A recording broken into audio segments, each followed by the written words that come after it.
Hello, everyone, and welcome back to the Star Wars Stuff Podcast. My name is David. I'm Retro Ray. I'm Zach. And I'm Josh. And this is where we talk all things Star Wars.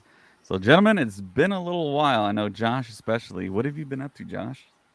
Lots of work. My schedule's been changing, but I mean, the Galaxy has been doing well. So lots of new fun things happening to Galaxy's Edge. Yeah. We were talking earlier about the new lightsabers that were announced. Yes. And you were talking about how the new, I think the Stellan Geos lightsaber? Yeah, there's the crossguard. Yes, it's the crossguard one that's apparently coming. I'm very excited to see it, and I wonder if it's going to be the new updated one with the thinner sabers, so the more screen accurate. Since I want to see something from the comics and the books be placed in out there and get it physically. I'm pretty excited for that. Also, right now we have all the stuff that would have been sold at the Halcyon, so technically anyone can get it right now, which is pretty cool. Yeah, So and that Josh- Halcyon saber is about like $119. Is that correct? Wow. Yes. Okay. Hey, Josh, so have you read the High Republic comics? Depends on which one, but yes. I think I have like a whole stack of them over here, but yes, I got that one with Dexter Jetster and his bounty missions. Yeah, so issue number 1 for volume 3, I guess, starts tomorrow. Mhm. So, but we're supposed to start reading the graphic novels 1 and 2 and start leading up to the... Is it pretty good, the ones you have read? Yeah, the ones I've read. I mean, the design of it is really cool, and I think that like it probably has some of the coolest saber designs out of any of the things that we've seen so far. Like from them looking like cutlasses and like fencing swords, they're like really really cool designs. And I think one day we'll be able to have those in Galaxy's Edge if we're going to start with this crossguard saber. So I'm pretty excited. That's awesome. Sweet. Nice. There's a lot of gold in those sabers. Hey, who knows? Maybe we'll see more of that in Acolyte. Yeah. Fingers crossed. Yeah. So before we get any further, we do want to thank our awesome Patreon supporters out there. On the purple tier, we have Hayden Hauser, Darth Ace 1, Liam McCallion, Texas Vader 76, Chris Simpson, Kevin Leininger, Dev McCaffrey, Drew Peters, and some guy named Zach Netzel. On the red tier, we have Fenrir 526, Maya Morris. On the black tier, we have Maka Talatala, Nathan Shank, Evan Opaker.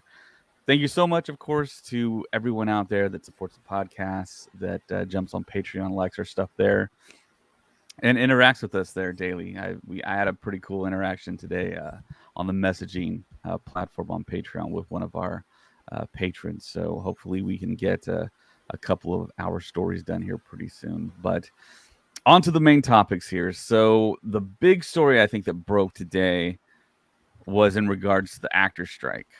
And primarily the deal that involves the studios wanting to use AI and taking the scans of actors, using their likeness in perpetuity, using their likenesses forever after they're paid a set fee, and that's it. So even if they pass away, the studios still want to use their likenesses. And for me personally, there's a moral quandary in there. It's kind of weird. It's kind of morbid. And it feels kind of unfair. Because you scan an actor. I mean, it's them. It's their face. It's their likeness. So you would think that you would maybe be able to get some type of royalties. I don't know how you guys feel on the subject, because it's kind of a gray area too, because you have to look at it as a corporation, I think, and then you have to also look at it as the individual actor. And I've worked in corporations before. I know kind of how they operate and how they act. This doesn't surprise me at all. But today was the day where I think they came to the table with SAG-AFTRA, with the president, Fran Drescher, and all the, I guess, the upper management of SAG-AFTRA, and said, this is what we're proposing. We're proposing that we use the scans of actors and just pay a set fee up front and that's it, and not pay the actors going forward. And we've known, I think, for a few months now that this was basically a soft deadline. If they didn't come to an agreement now, an agreement is not going to be reached until next year. So I want to get your guys' thoughts on this. So I'm not a member of SAG. I'm not an actor. I don't have a huge stake in this, but I know that other people on the podcast that aren't here, I know have very strong opinions about this. I know Ray has a very strong opinion, and she'll talk about it on Thursday, of course. But I want to get your opinion, starting with Josh. What do you think about all this? You think it's fair? If you're going into the fact of being able to quote unquote revive someone into an acting role, I believe in, like, just in my opinion, I think it's a really cool idea. I feel like people, it just needs to have the footwork in case, so that it doesn't get abused as a system. Like, I know there's a lot of people, especially like, well, Bruce Willis now is a really good example of, he's completely nonverbal now. Like, he can't even communicate anymore. Yeah. And it would be amazing to be able to see him still be able to put on performances with AI, but only given in the fact of, I want to do this. If they want to do this, that's great. I think it just needs that catching net, that even if I pass away, you're not going to abuse this. Like, let's say I say something in the future and you change my lines and I'm not going to get paid as much. I think a big one right now has been like residuals and people actually getting paid what they're worth. Netflix deals, streaming show deals, and they're not getting paid what they deserve. And I think that this should be a very big thing, because it's like you're only going to get residuals from it because you're not physically going to be there. I think it's a cool time in history where we're going to actually be able to take on these actors and keep them towards, like, 100 years from now, we still have them. But I think that we really just need that safety net so that it doesn't go overboard. I remember back in the 90s, there was a Super Bowl commercial, I think, and it was like a big deal when they got the actor. Guys, help me out. He was Singing in the Rain. Frank Sinatra? No. I think it was Grace Kelly. Grace Kelly. Yep, that's him. So they made a big deal about him being in a new commercial, and they raised that interesting kind of question of, should we be taking actors that have long passed and using their likenesses? Of course, at that time they paid his estate, and that's the big thing now, as well as if we do use the scans of actors that have passed away, you would think that their estate should be kind of reimbursed in a way, I mean, Compensated fairly. Yeah, compensated fairly. Thanks, Josh. So I mean, that I remember that when I was a little kid, that was a big deal. And now we've kind of gone through it a little bit, not with the AI part of it, but with the passed away actors, especially with Rogue One with Grand Moff Tarkin, when there was CGI, there were artists that rendered Peter Cushing's face onto, I believe, Guy Henry's face, and Guy Henry did a voice impersonation of Grand Moff Tarkin. They didn't have Reese Beecher then, which I'm kind of interested to see how that would be comparable now. But Star Wars hasn't really gone there yet. It's gonna get there, but yeah. Zach, what are your thoughts on the whole matter?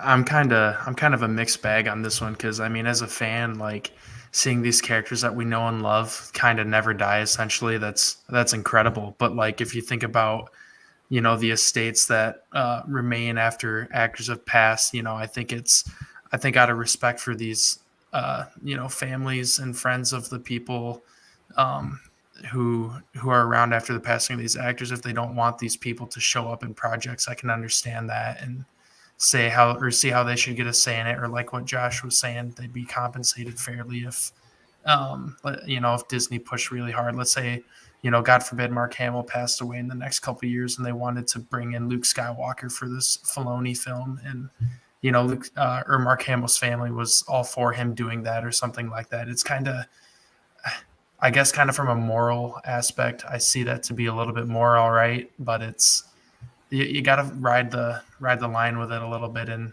just make sure you don't overstay your welcome at the same time with having these characters around forever and ever and ever and ever, because eventually, things don't have meaning or weight to them if it never ends. I guess my prime example with that is like Iron Man in the Avengers movies. If you bring him back, like, even if it's an alternate reality version of Robert Downey Jr. or whatever, like, it just takes away from the weight of the story we have so far. And you can only do that so much with certain characters. And as much as I love seeing Luke Skywalker, if you just keep bringing him back and back and back again, it's, I don't know. That's just kind of my opinion on that. Mm-hmm.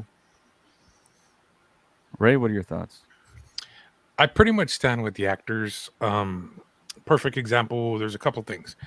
One, like we saw Flash. They bought back Helen Slater's still alive, and they bought back Christopher Reeves, and they paired them up together. And then they also bought back George Reeves in there as well. Now, did George Reeves' estate have any hand in it? I'm pretty sure they probably didn't. You know what I mean? So I think that should be something as a case by case basis, because each estate. So let's say someone they don't have family when they die.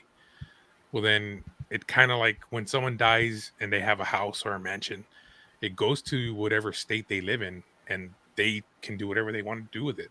It's kind of that same preference. But I think for up and coming actors, if that's what they're wanting to do to the up and coming actors, I think that's unfair, because they're paying them one flat rate and they want to be able to use them wherever they want as fill-ins in other movies or vice versa.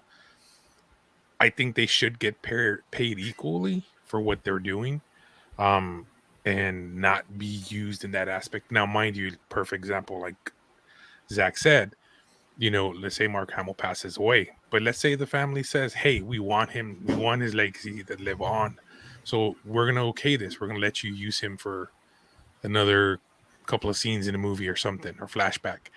Okay, that's different. You know what I mean? If they have that written in the clause that, okay, they're going to get a percentage of this or whatever, okay, then that's between the studios and the estate or the family. But when the actors are alive, I don't think they should do that. I mean, the actors have a right to say, okay, no, we don't want to do this. But okay, did you guys, I know maybe before Zach and Josh's time, did y'all ever see Running Man? Yes. Okay. I have not. Okay, basically Running Man is they frame him by using technically in that movie is AI to reconstruct Schwarzenegger's face, saying he killed a crowd and they put him in prison and that's why he's in there. Pretty much we're getting to that point now where that's how good AI is getting, where they can actually put your face on David's face and say it was you doing something that you didn't do. Sure. It's kind of scary. We're going into that Skynet area right now. Yeah, and even they can manipulate footage that's existing. Like, I know for Carrie Fisher, they used like deleted scenes and kind of manipulated dialogue a little bit. But for Luke Skywalker coming back in Mando season 2, I believe they took existing frames that existed of Mark Hamill's face and kind of used those to their advantage to create as realistic of a Luke Skywalker from that time frame as they could. I feel like they'd need to specify, hey, you can use existing footage of me to do what you want with it, or you have to ask me to use a frame, or it's got to get specific and you got to get down to the nitty gritty with it. Exactly. I mean, that's my stance. That's how I feel. I mean, it's kind of one of those, we're in a new world right now, and a scary part. That's the truth right there. It's getting scary right now. Yeah, when I was younger, when I was trying to start my career and my working career, I guess I kind of had a choice. I could either pursue like the Hollywood thing, and I kind of wanted to be like a CGI artist, or I could pursue the safer technology route and work in information technologies, which is what I pursued because I had a wife and kids. So I wanted to take that route. And early on, I was taught that AI is going to render 80 to 90% of the jobs we have now useless and make them extinct. So it really didn't shock me that this is happening. And it almost feels like it's eventual that this is all going to happen. And AI has so so increased in its power and its complexity, and it's almost indistinguishable because you'll look at certain videos and stuff, and you can kind of there's still like an uncanny valley aspect to it where you can tell that it's AI or something like it. It's a little off, but it feels like this decade we're going to hit the point where it's going to be indistinguishable from reality, and people are already doing that thing where they have. I've seen a lot of stuff with other podcasters, like really huge podcasters. They use their voice, but you can still kind of tell that it's AI. So I think we're there. Unfortunately, this actor strike, it's gonna affect Star Wars and all the other franchises we love. They're just gonna everything is just gonna be pushed back that much more. And like I said earlier, the deal they're not going to come back to the table until probably next year to talk things out, because I think there was some type of TV deadline or something. But I think that's the word out there that it's not going to happen this year. If today went by without a deal being done, it's not going to be till next year, unfortunately. So, well, the ones that are going to be hurting are the theaters, because now with all these movies getting pushed back, why are we going to want to go to the theater? Yeah, especially for this month. I think this month's main one was going to be Dune Part 2. And I think theaters are hurting a lot right now just because that movie is so pushed back. Yeah, absolutely. I agree. Yeah. So the next big topic I want to talk about here is the Hulu purchase. I don't know, Josh, you heard about that. But Hulu, at one point in time, I believe it was cut into 3 pieces of ownership. I believe it was Disney, someone else, and Comcast Universal. And then I think Disney purchased a portion of it. Oh, it was Fox, because they did the Fox deal, and they bought Fox, 20th Century Fox, for about $76 billion or so. So then Disney became a 66% owner of the Hulu streaming service. And now there's only 33.3% left that they don't own. So apparently Disney is trying to purchase that from Comcast Universal. And of course, we all know Universal, they essentially have their own streaming service in Peacock, which they can put all their content on already. But Hulu was a nice little hub, I think, for people that cut the cord from cable, because you can watch stuff from ABC, NBC, live shows, live TV. And I think they have something like a YouTube TV type of service where you can watch live TV to kind of take the place of cable. But now, if Disney owns the entirety of Hulu, my question is, what does that mean for us Star Wars fans? Is it going to change anything? Apparently, it looks like Marvel have changed a little bit before this purchase. They're doing more R-rated content, which is mature content, which is, I think, was on the horizon, because they're going to have a Deadpool movie, and I think they're going to. Blade just got announced that it was going to be R as well. Yeah. Mm-hmm. And that makes so much sense in the world. Actually, I was just on Prime earlier, and if you look at like HBO Max and Prime, you can scroll down and it will come up with other streaming services. Hulu and Disney are the only 2 that are not included in that other like free trial streaming services. But like, if you go into HBO Max, like Peacock is right there as well. Like, it'll be like, hey, do you want to start a free trial of this? Shudder is there. It's all these different pieces, and I'm like, I wonder when we'll get to the point where all of those will fuse into one, and then you'll have the Disney one. There'll only be 2 different sides of the like streaming services. Some people are predicting that Hulu and Disney Plus will fuse into one big streaming for sure. service.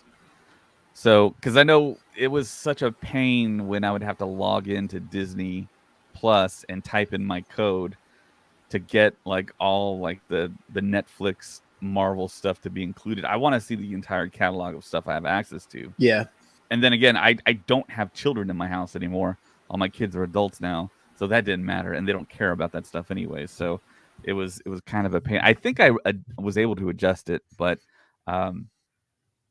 what are your guys' opinions? Is this going to affect Star Wars in any way? Is there something that people aren't really talking about here that is I mean, what potential and maybe creative ways Star Wars will be affected here? What do you think, Josh?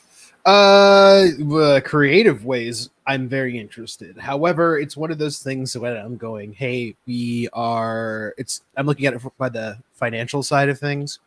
I know if we end up completely buying out the other shares for Hulu, that'll put other stuff on the back burner because we always have a budget for our films and our movies, and we've been pushing that for like the last 3 or 4 years. It's streaming services, movies, that kind of thing.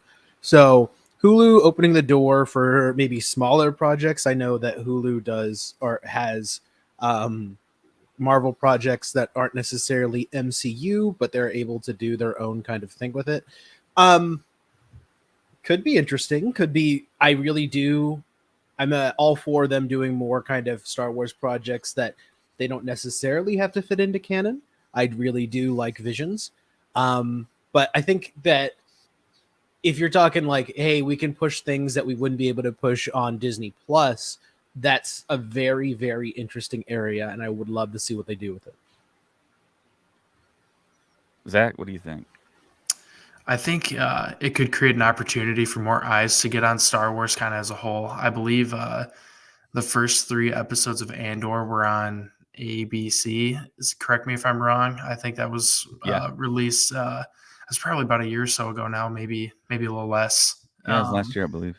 Yeah, and just knowing how Disney's tied into that network, and I know a lot of shows from that network go to Hulu, and I mean, maybe they could double dip and have a couple of Star Wars shows that are supposed to be Disney Plus exclusives end up on Hulu. Maybe if they merge, that won't matter. That's just kind of where my brain went because we talked about this on Patreon a little bit, but we could see that Echo coming out for Marvel. It's going to be on Hulu and Disney Plus, and all the episodes are dropping at once. I don't know if that's them just trying to get it on more eyes or if that's just part of their potential merger deal with Hulu. But the writing's on the wall with that just a little bit, in my opinion. It could be more of a strategy just to get more eyes on it in general, but that assumes that people still hang on if there's a price increase, or there will be a price increase, and it could kind of go either way. Price increase, so Yeah. it's interesting to see what we'll go into, and I think we're going to eventually hit a point where people start being priced out. And I feel like a lot of people now don't just have one streaming service; they have multiple streaming services. However, if you start bumping up the price of every streaming service, I feel like people will pick and choose. And I think now is a great time to start these mergers where it becomes maybe 1, 2, or 3 different streaming sites instead of we have like 10 or 12 right now. Hopefully, I know that it's a big thing where people they'll drop TV shows and they won't have them on Netflix, and they're selling around their different shows to different streaming networks. And I'd like it all to be just either on 1 or 2 and lessen the fact and keep as much of a library of viewing as possible.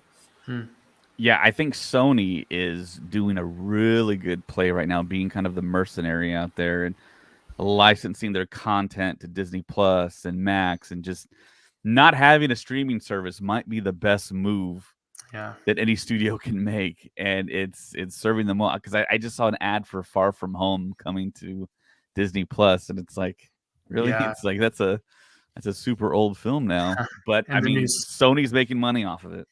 The new Spider-Verse movie's on Netflix too, so they got their feet in a couple different pools, and it might work out for them. Yeah, I've been really impressed with Sony lately. They've been making some very shrewd moves. So, Ray, what do you think about the whole thing here? No, I mean, when I had cable back in the day, that's one thing that we used to talk about between me and my wife is that, yeah, you have these 100 and something channels, and you really don't watch all 100 and whatever channels they had at the time. You know, like us, we would just watch sci-fi at that time. When my grandkids came over, Nickelodeon, Disney Plus, not Disney Plus. I think it was Disney Plus. Anyway, Disney, you know, we didn't watch all the other channels. Discovery Channel, you know, those are the things that we watched. We didn't watch unless there was something. You didn't watch the RV channel, Ray? No, I didn't watch the RV channel. But like I told my wife, I was like, well, it'd be cool if we can just say, okay, we just want these 5 networks to watch, and that's it. And then later on down the line, that's when the streaming services came out, which was kind of where we're at right now. You've got Peacock, which has WW on there as well, and I know there's Yeah, thing wrestling, going their on. live Wrestling, sports. yeah, Yeah. live sports. Well, then now HBO is doing the same thing too. So now with HBO, you can watch TNT basketball if you don't have cable. So it's kind of like that. They're I don't know if they're all testing the market because like right now, because we live in Texas, we can't unless you have cable, you can't watch the Spurs game because they're playing on Bally Fox or something like that. Well, you can Uh, watch it on the Bally's app, which is well, what I yeah, have. It's like but $20 a month. yes, but see, it's another app and another, you know what I mean, and it's just for that. So it's kind of I that gotta watch thing. Wemby, right? Yeah. Well, hey, after what is it, November 12th, we can go watch it at the new big screen Oh for yeah, parties and stuff yeah. like The that. the Victory Capital Performance Center. Yeah. Yeah. So I mean, the streaming service, like, don't get me wrong, they're great. It's just at the time, and I talked to a buddy of mine before, where I told him it's gonna be a battle because that's how cable was. When you had HBO, you had stuff that came straight through there, or whatever was in theaters. It was HBO and Showtime at the time. So it was a battle between the two. Okay, who's going to get which movie and who's going to show it on Showtime, or is it going to be on HBO?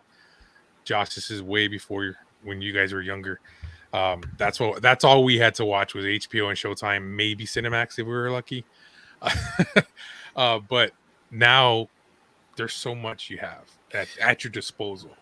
I feel you like know? paid programming in general allowed for quality of shows to go up because I would say like Sopranos and The Wire were just Yeah. amazing shows, but they had the budget due to the fact that you would pay for it. Exactly. Nowadays, it's kind of interesting with, everything's a brand deal. And I feel like we've gone towards more of a focus of, well, if you're going to pay for this, we just got to put out as much content as possible, not necessarily making as much like quality as possible. Yeah. So it's kind of like we're trying to appease everyone so that, and I feel like the goal isn't based on a show, this is the money that we get in. It's more like everyone needs to come to the streaming service and purchase it so that they can watch all these different shows. We all have all these different shows. So, I mean, towards the future, very, very interested in seeing where we're going with this because it sucks that it's not based on ratings anymore. It's based on how many sales you can get for a streaming service. Well, it's even back then they had DVR. They wouldn't count the DVR recordings and watchings before for ratings on shows, which to me I thought was always dumb because that's the only way I got to watch shows because of the shift I worked, like Smallville, Supernatural. Mm-hmm. I had to record all those. If not, I would have to wait till the DVD comes out to actually go back and watch them. So I think they should have counted that stuff in the ratings, but they never did. And even right now, and I know probably all y'all do the same thing. Like right now, I just started binge watching Bones again because I stopped watching it like in season, I think 6. So I went back and I'm starting to watch it again because I used to love that show, but just because of the time frame and recordings, I didn't get to watch all of it. So I'm going back and binge watching that show. But it has its goods and bads. Yeah, I totally foresee once this purchase goes down, Hulu's going to merge with Disney Plus, and we're going to have a whole section of Hulu content, which is probably more mature. And I like the fact, I think you brought it up, Josh, that the MCU is doing that whole out of canon shows and movies and stuff. That's what I've been preaching about with Star Wars. Do out of canon stuff. Hopefully they take the cue from Marvel and do that, and maybe you can put some kind of Star Wars spotlight, like almost like fan films, even, because I think some of these fan films are going to get indistinguishable at some point to what Lucasfilm provides. So hopefully they do little projects. And of course, you brought up Visions. Visions is fantastic. Hopefully they go that route and they give more of these creative filmmakers that have new ideas on where to take Star Wars. And because I mean, we had like Marvel Runaways, we had the MODOK show, Yeah. which was really fun. I think Cloak we even and had Dagger, Cloak and Dagger, Legion, all those ones. Agents of Shield. yeah, there's a lot of opportunity, but I foresee once they merge, there's going to be a grace period pretty much. And then once that period is up, maybe Netflix goes up more in price. That's when the streaming channel is going to go up a little bit more. And it might price a lot of people out, which is going to be unfortunate. But I think that's what we're headed towards, unfortunately. So the next thing I really want to talk about here is SpaceCon. So every year now, in my backyard in San Antonio, Texas, there is a big convention with major celebrities descending upon my area of the country in South Texas, and it's always fantastic. It really mirrors, I think, San Antonio. Everyone says San Antonio is kind of like the little big city, where San Antonio is, believe, like the seventh largest city in the country, but it's got a very small town feel to it, and I think this con really resembles it. But of course, this convention has brought in celebrities like Ben Affleck, Jason Momoa, um, Ray Fisher. I know those are all DC actors, but after that, I believe, help me out, Ray. Who is at the next con after that? I think we're getting the voice of Darth Maul, aren't we? No. I'm talking about after. So this particular convention started about 4 or 5 years ago. Oh, okay. And then it's gotten bigger and bigger. I know the first year they had all those DC actors, and then the Oh next yeah, they year, had Ben Affleck. and I think it was at the JW Marriott. It went from a hotel, and then I think Yeah. it went to another location, but eventually kind of turned into superhero car show and Comic-Con, and it includes a car show because there's a whole building with cars from other franchises like Ghostbusters and Batman Cool. and whatever have you. And it's just grown and grown and grown, and they've partnered with Ace, who the owner of that con has a great relationship with Disney and Marvel, and they were getting a bunch of huge celebrities during the MCU's heyday.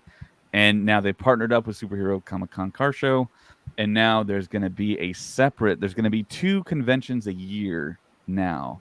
There's still going to be the traditional one in the summertime. That's going to be 4 days at the end of June. And then there's going to be something called SpaceCon, which was just introduced this past week, I believe. And there on the screen, if you're watching us on YouTube, you can see the date there, October 25th through the 27th.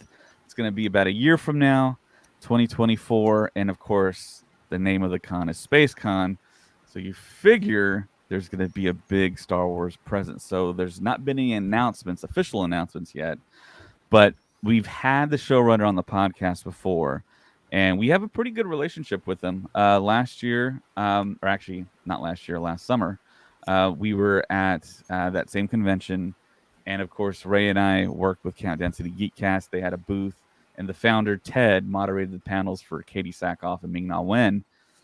And it went off great. It was fantastic. I love the fact that this convention kind of represents our part of the country, which is very, very underrepresented, I think.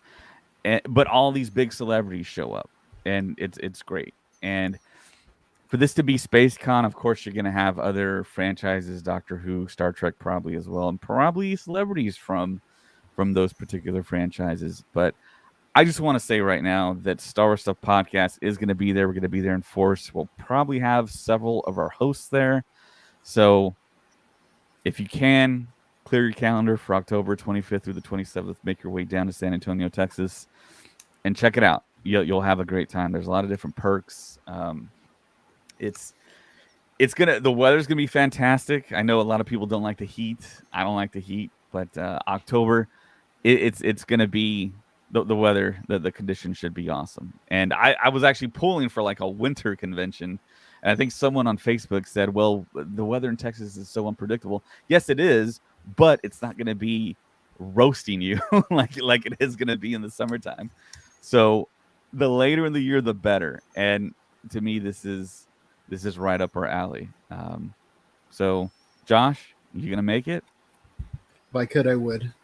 I got to go all the way to New Zealand first. Oh man, Sister's wedding. But yes, I would love to be there if I could. So, guys, if you do want to go to this show, I would say start saving now, because when tickets go on sale for the autographs, you can buy them online, and once they sell out, they sell out. You can't buy in person; you can only buy online. So, I recommend start saving now.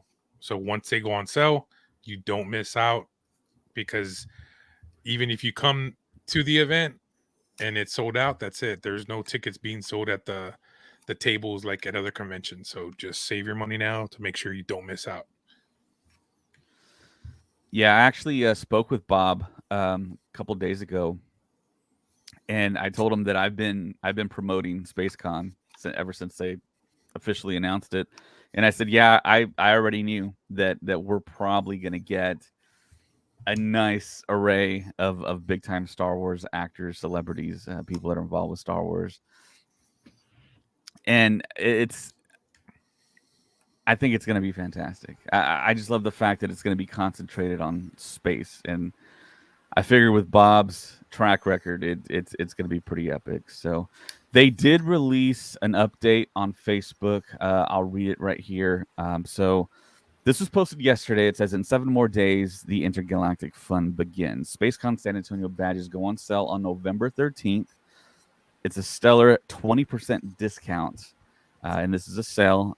2 days later, on November 15th, we will announce our first 2 headliner guests. Their photo ops and autographs will go on sale on November 17th. Kind of what Ray said there. 11 more celebrity guests will then be announced between November 22nd and December 1st. Artist and vendor space applications will be available on SpaceCon San Antonio website starting November 13th. And there will be more to come. And that was the update provided to us by Bob Wills, who we'll probably have on the podcast in January because they'll have a whole lot more to talk about. But I'm super excited for it. Like I said, you're going to see a lot of us there. Retro Ray and myself for sure, because we live very close by. But we're thinking Colin's going to fly down. James is probably going to fly down. And Zach says he'll be there. So you'll get to meet Zach for the first time.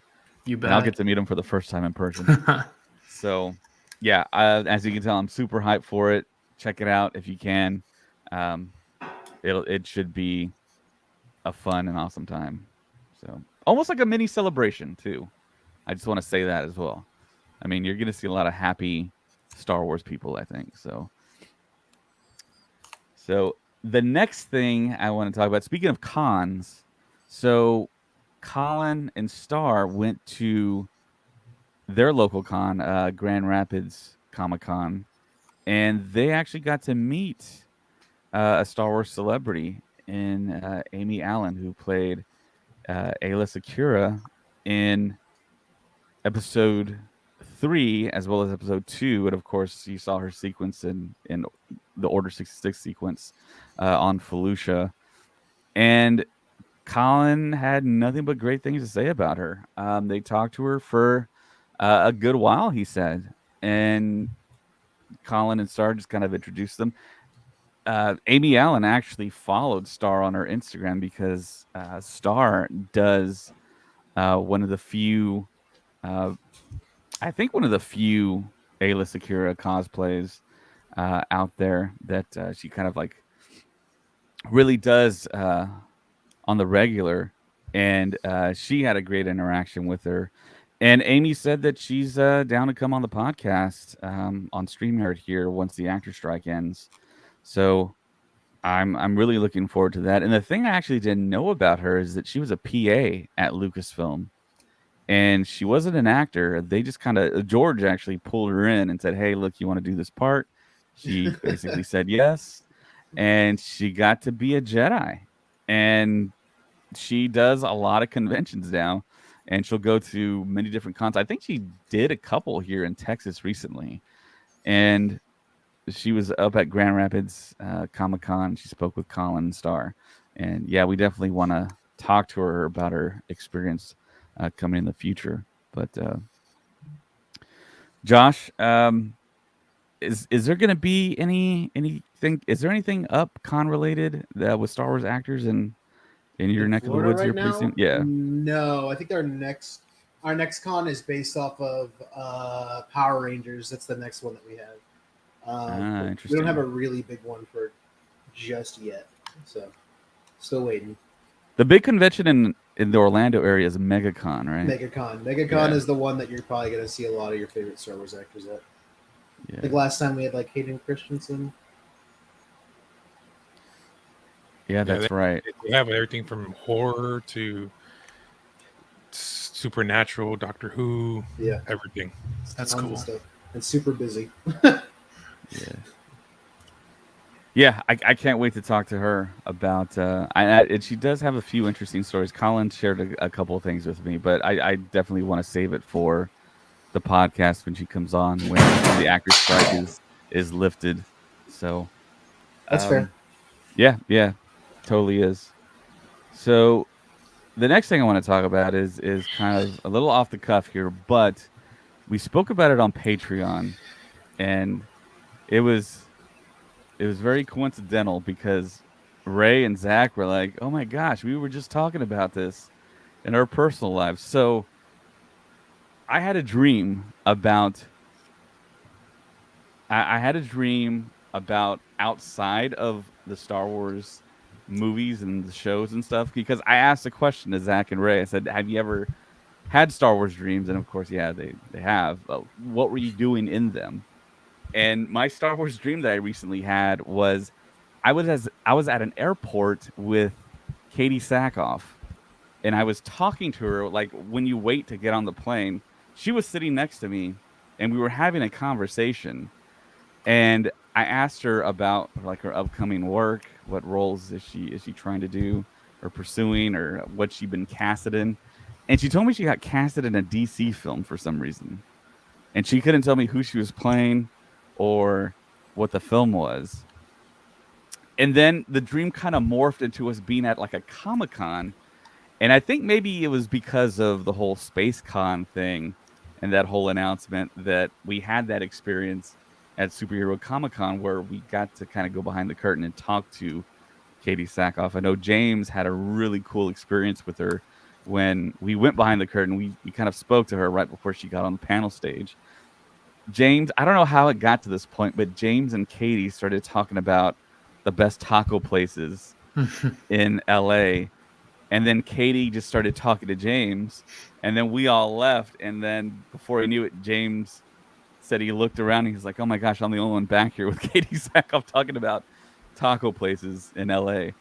But that was the dream I had. It feels like my reality is kind of merging into what I dream. And I asked Ray and Zach, and they talked about it on Patreon. But Josh, I'm wondering about you specifically.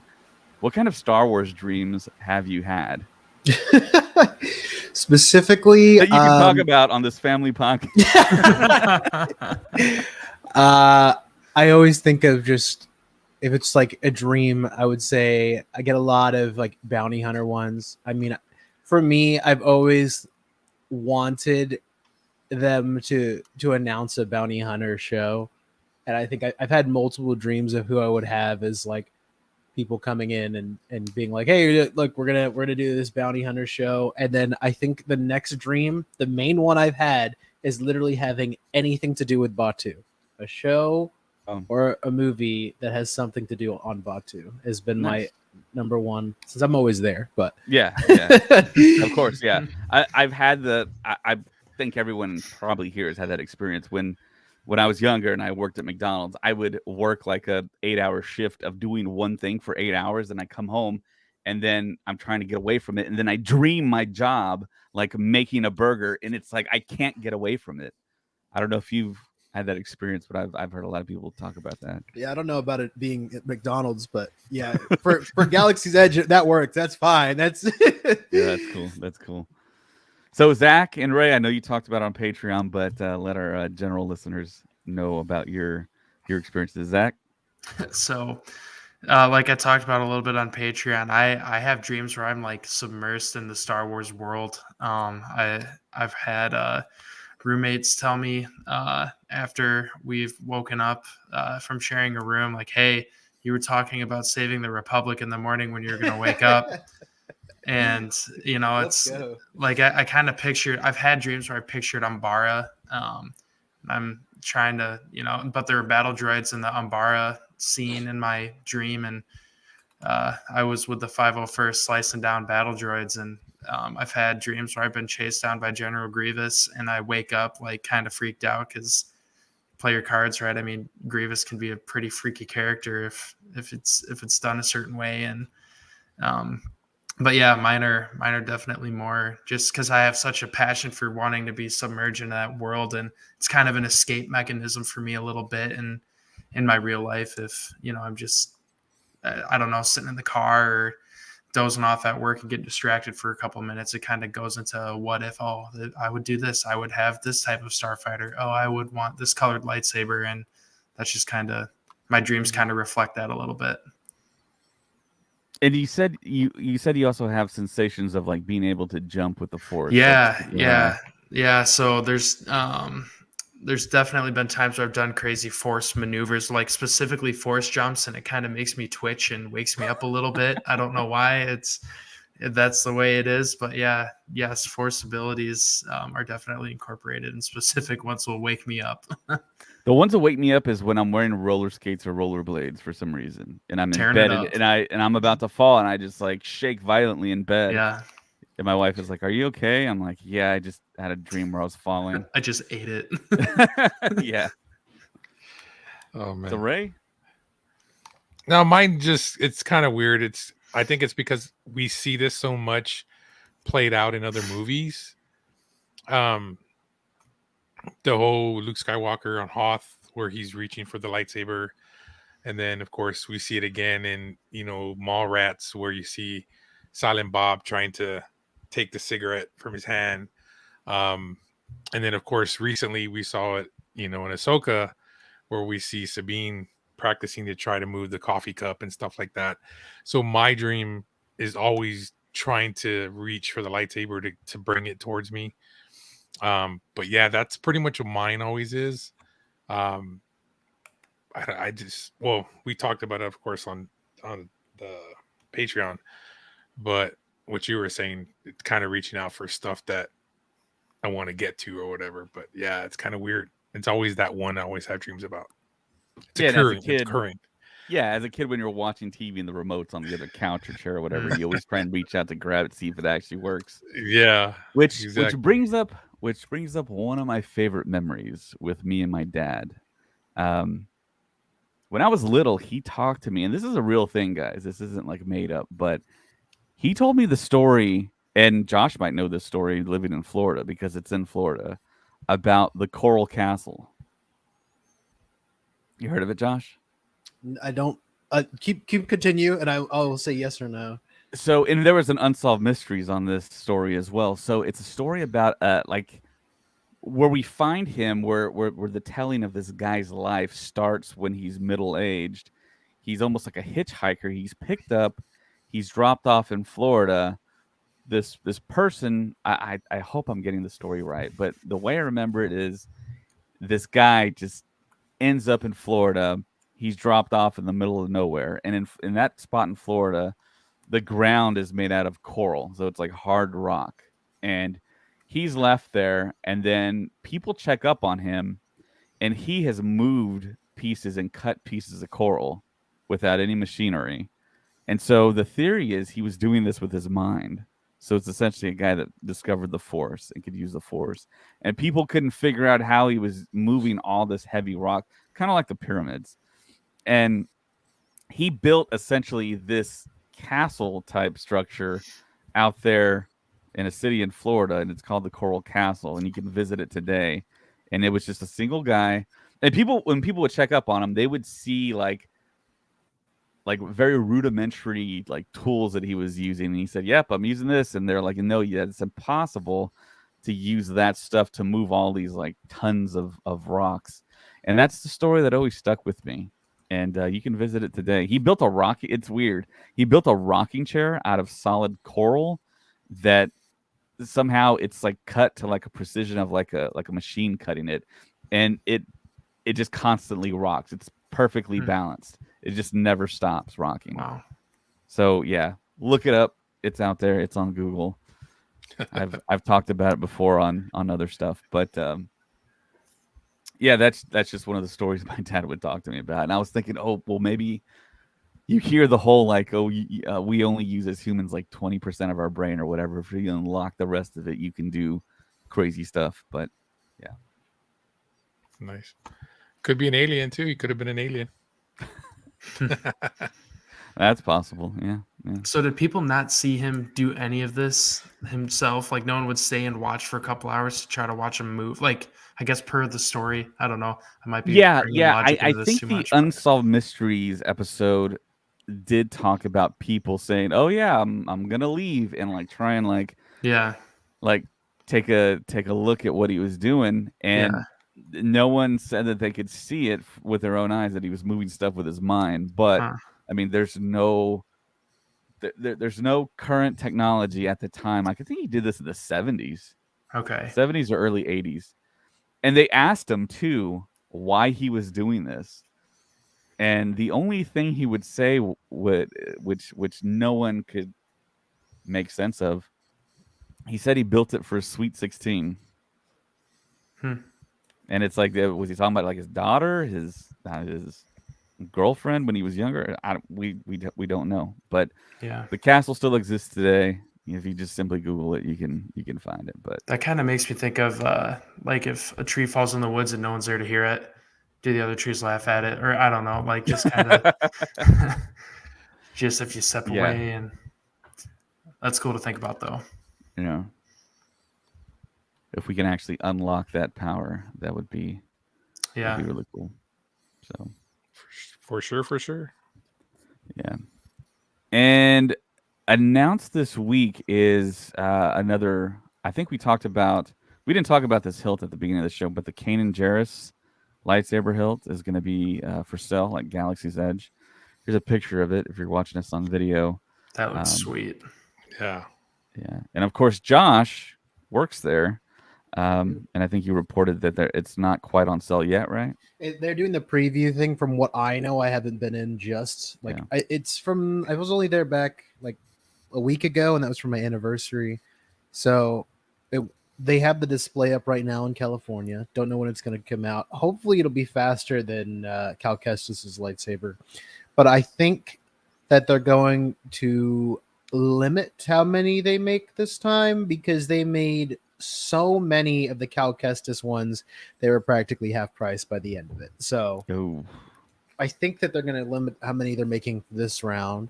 And then it'll be interesting to see any of the other lightsabers that come from this, because this is their second fan edition of lightsabers. So after this one's released, we'll get our third fan edition.